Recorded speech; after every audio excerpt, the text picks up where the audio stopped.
শুরুতেই জানিয়ে দিচ্ছি সংবাদ শিরোনাম, এরপর থাকছে বিস্তারিত। গাজায় ইসরায়েলের বর্বর হামলায় নিহত 50,000 ছাড়ালো, 17,000ই শিশু।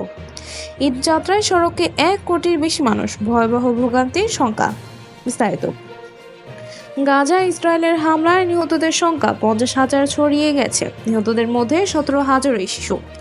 গাজার স্বাস্থ্য মন্ত্রণালয়ের তথ্য অনুযায়ী 2023 সালের অক্টোবর থেকে চলমান ইসরায়েলি হামলায় এখন পর্যন্ত নিহত হয়েছেন 50,021 জন, আর আহত হয়েছেন 1,13,000-এর বেশি।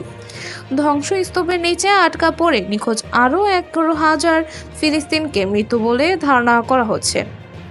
এই গণহত্যার সূত্রপাত হয়েছিল 2023 সালের 7 অক্টোবর, যখন সশস্ত্র গোষ্ঠী হামাস ইসরায়েলে হামলা চালিয়ে 1,139 জনকে হত্যা করে এবং প্রায় 250 মানুষকে জিম্মি করে। এরপর থেকেই গাজায় ভয়াবহ মামলা শুরু হয়।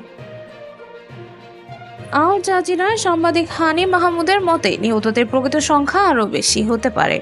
পুরো একটি প্রজন্ম নিচ্ছিন্ন হয়ে গেছে। বিশেষজ্ঞরা বলছেন, ইসরায়েলের যুদ্ধের সামগ্রিক প্রভাব বিবেচনায় প্রকৃত নিহতদের সংখ্যা 1,86,000 ছড়িয়ে যেতে পারে। ঈদ যাত্রায় সড়কে 1 কোটির বেশি মানুষ, ভয়াবহ ভোগান্তির সংখ্যা। বিস্তারিত। আসন্ন ঈদ উল ফিতরে ঢাকা ছাড়বে প্রায় 1,72,00,000 মানুষ। এর মধ্যে শুধু সড়কপথেই যাবে 1,03,00,000-এর বেশি যাত্রী। নৌসড়ক ও রেলপথ রক্ষা জাতীয় কমিটি ও শিপিং অ্যান্ড কমিউনিকেশন রিপোর্টার্স ফোরামের এক যৌথ পর্যবেক্ষণে উঠে এসেছে এই তথ্য। প্রতিবেদনে বলা হয়েছে, বিপুল সংখ্যক মানুষ একসঙ্গে ঢাকা ছাড়ায় সড়কপথে ভয়াবহ যানজট ও জনভোগান্তির আশঙ্কা রয়েছে। মহাসড়কের বেহাল দশা, ট্রাফিক ব্যবস্থাপনার দুর্বলতা, অদক্ষ চালক ও অনিয়ন্ত্রিত যানবাহন ঈদযাত্রাকে কঠিন করে তুলছে। এছাড়া ট্রাক, পিকআপ, মোটরসাইকেলের অতিরিক্ত চাপ আরও বাড়বে ঝুঁকি।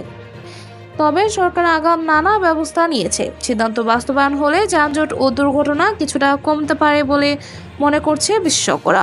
এই ছিল সর্বশেষ আপডেট। নতুন নতুন আরও আপডেট পেতে আমাদের সঙ্গেই থাকুন। ধন্যবাদ।